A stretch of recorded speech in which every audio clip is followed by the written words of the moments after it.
Et si on prenait le Petit Chaperon Rouge et qu'on en faisait une histoire de loup-garou? Non, c'est pas vraiment ça en fait. Un film d'horreur, conte de fées.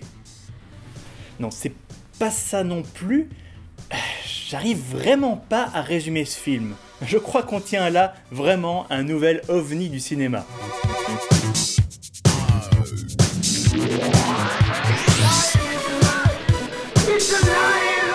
Bienvenue dans Pleine Lune, 8ème partie. C'est mieux. Company of Wolves, appelé La Compagnie des Loups en français, est un film anglais de 1984 totalement onirique. C'est un mot qui a beaucoup revenu dans cette vidéo, croyez-moi. C'est une œuvre totalement étrange, mais aussi excellente. L'histoire se passe à plusieurs niveaux de narration, d'ailleurs parfois on s'y perd un peu. En gros, tout le film se passe dans le rêve d'une petite fille, mais dans ce rêve, certains personnages racontent des histoires, et donc on est dans une histoire, dans un rêve onirique, je disais. Il ne faut pas vraiment chercher une logique dans certaines de ces scènes, mais plutôt apprécier leur symbolique. Je pense entre autres à la scène du diable en Rolls-Royce des années 30. On est toujours au Moyen-Âge, hein. Étant basé sur le Petit Chaperon Rouge, la plupart des thèmes et des symboles de ce film sont liés au sexe. Le Petit Chaperon Rouge est un conte sur la pédophilie. Si vous n'avez jamais compris ça, c'est que vous n'avez jamais compris le conte. Jeune fille, méfiez-vous du loup qui vous fait des belles promesses, mais qui ne pense qu'à vous croquer. Quoi qu'il en soit, ce film a une très belle photographie. Irréelle, oui, mais c'est fait exprès pour donner cette ambiance de conte de fées. Difficile de croire que tous ces bois ont été recréés en studio, mais pourtant c'est le cas. Et donc dans ce film, nous passons du monde moderne, où notre héroïne dort maquillée comme une poupée au milieu de ses poupées glauques, au monde plus médiéval et déjà plus onirique du Petit Chaperon Rouge, puis au monde des histoires racontées par cette dernière ou par sa grand-mère Angela Lansbury, où toute logique est oubliée. Il y a aussi de nombreuses scènes de meutes de loups assez impressionnantes. Enfin, de loups.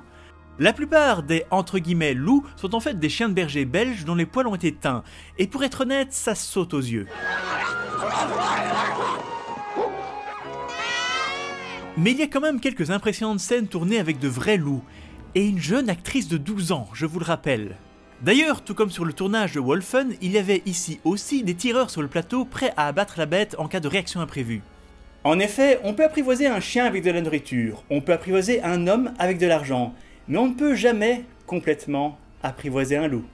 Mais qui dit pleine lune dit scène de transformation, et ici on est servi. On en a 3 très différentes, mais vraiment très bien faites. Elles sont techniquement un peu moins compliquées que celles du Loup-garou de Londres, mais rattrapent ce petit désavantage par leur originalité. La première, attachez-vous, ça va être gore, est la scène de l'autodépiotage.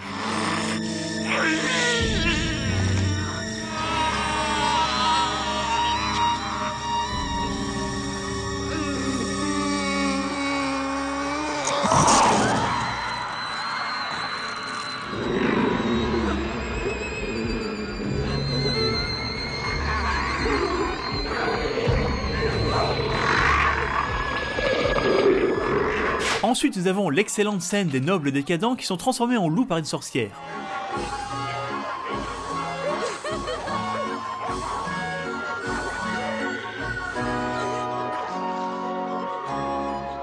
Enfin, nous avons la transformation papillon qui s'est retrouvée sur le poster du film.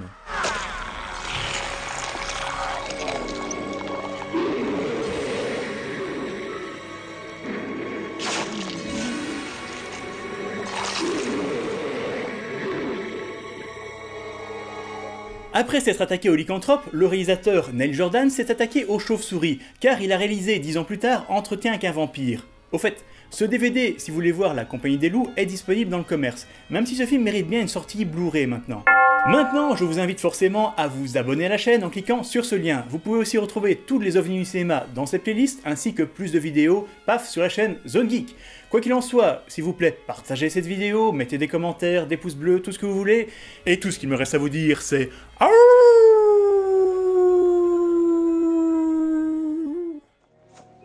It's pretty, but not as pretty as you.